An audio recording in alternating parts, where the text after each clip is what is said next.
Donc on va retrouver tout de suite Vincent Gann, analyste chez Daily FX. Bonjour Vincent. Bonjour. Alors on parlait justement des devises. On va venir voir avec vous votre scénario, notamment sur une paire dont on vient de parler, c'est le GBP USD. Est-ce que c'est une paire que vous suivez et quel est votre scénario sur cette paire? Alors justement, je tenais à en parler ce matin parce qu'on attend à 11h30 une conférence de presse de McCartney, qui est le gouverneur de la Banque d'Angleterre, et surtout la production par la Banque d'Angleterre du rapport trimestriel sur l'inflation britannique. Ouais. Alors ça, c'est majeur parce que le marché a été déçu la semaine dernière.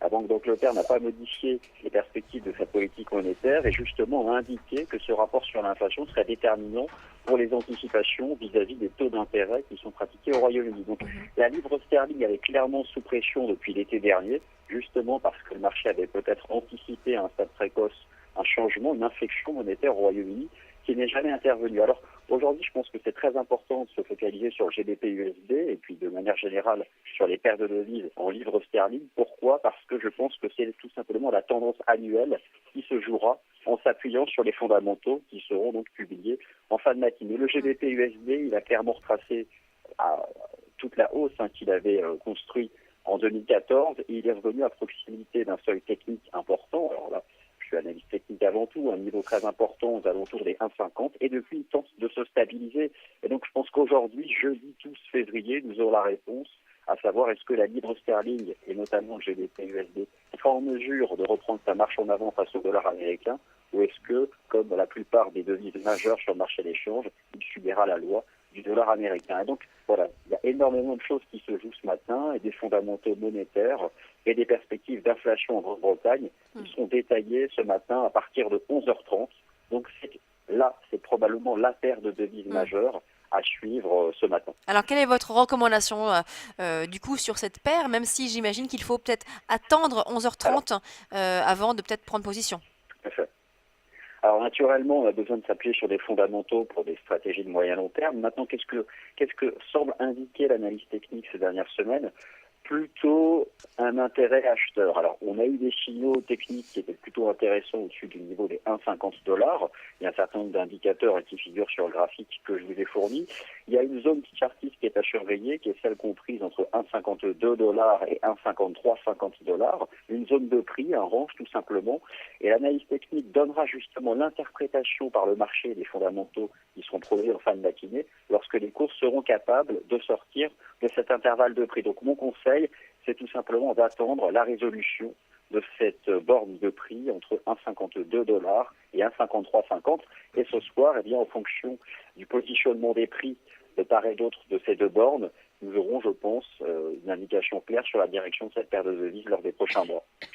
Donc si l'on sort par le haut de la configuration que vous nous avez donnée, ça pourrait dire que l'on va repartir à la hausse?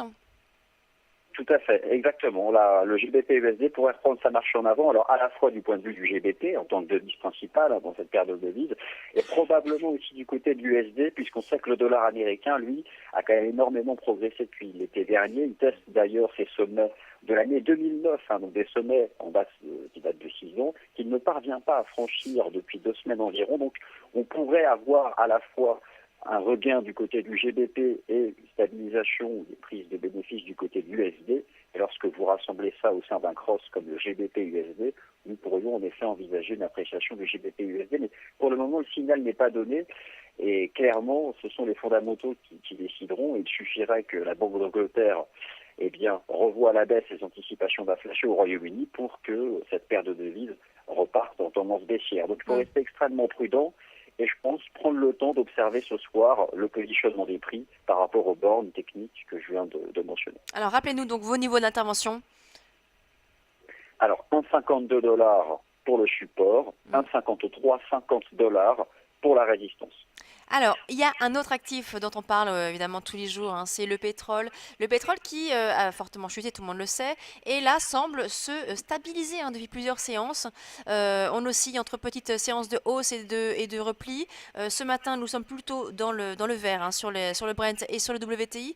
Quel est votre, est-ce que vous allez vous positionner, vous, sur le pétrole?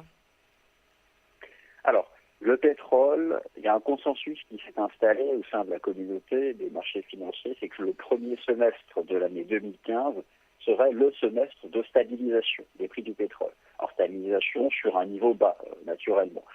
Le graphique que vous avez sous les yeux, c'est un graphique qui représente les prix du pétrole justement depuis le point de départ de cette baisse qui a commencé au début de l'été dernier. Vous avez sous les yeux les cours du Brent, donc le pétrole de la mer du Nord. Alors, ce que montre ce graphique, en mentionnant simplement la présence d'un indicateur de tendance, pour parler à nouveau analyse technique, c'est qu'en effet, les cours qui étaient couverts par la moyenne mobile à 20 jours ont réussi à basculer au-dessus et désormais celle-ci fait office de support. Donc ça, c'est une chose qui m'intéresse, que l'on retrouve aussi sur le contrat WTI. En clair, l'analyse technique indique à l'heure actuelle que ce marché est entré dans une phase de stabilisation, ce qui est déjà une rupture par rapport à la tendance baissière des derniers mois.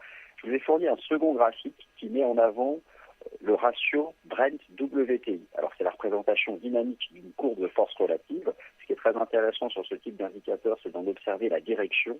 Et ce que cela nous indique, c'est que pour une éventuelle stratégie de marché en faveur d'un rebond technique des prix du pétrole, le choix doit se porter sur le Brent.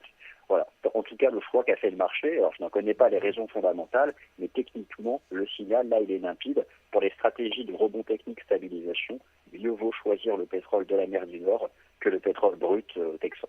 Alors Vincent, pour bien que nos auditeurs comprennent ce graphique de force relative, là on a donc finalement une courbe qui augmente, et ça veut dire que le Brent est plus fort que le WTI. Exactement. Alors en fait, il faut imaginer qu'une courbe de force relative, c'est comme une fraction mathématique. Vous avez un numérateur et un dénominateur. Donc en haut, vous mettez le Brent, et au dénominateur, vous mettez le WTI. Il peut y avoir plusieurs interprétations de ce ratio, mais lorsque cette courbe est ascendante, cela signifie que le prix du Brent surperformera le prix du WTI. Alors il peut baisser moins vite, se stabiliser un peu mieux, ou simplement monter et l'autre baisser. Bon là, en tout cas, ce qui est certain, c'est que dans le cas de figure actuel, les deux ont tendance à s'apprécier depuis le début du mois de février.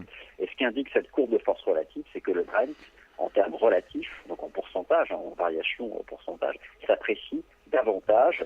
On peut pratiquer l'analyse chartiste sur ce type de fraction dynamique. Et ce qu'elle nous indique justement, c'est que si les cours du pétrole devaient continuer de rebondir au mois de février, eh bien, le Brent serait plus performant du point de vue de l'évolution de son prix. Justement, Vincent, c'est ce que je allais vous demander. C'est donc cette anticipation et sur le fait que vous anticipez justement une progression du cours du pétrole sur les prochains mois. C'est bien ça?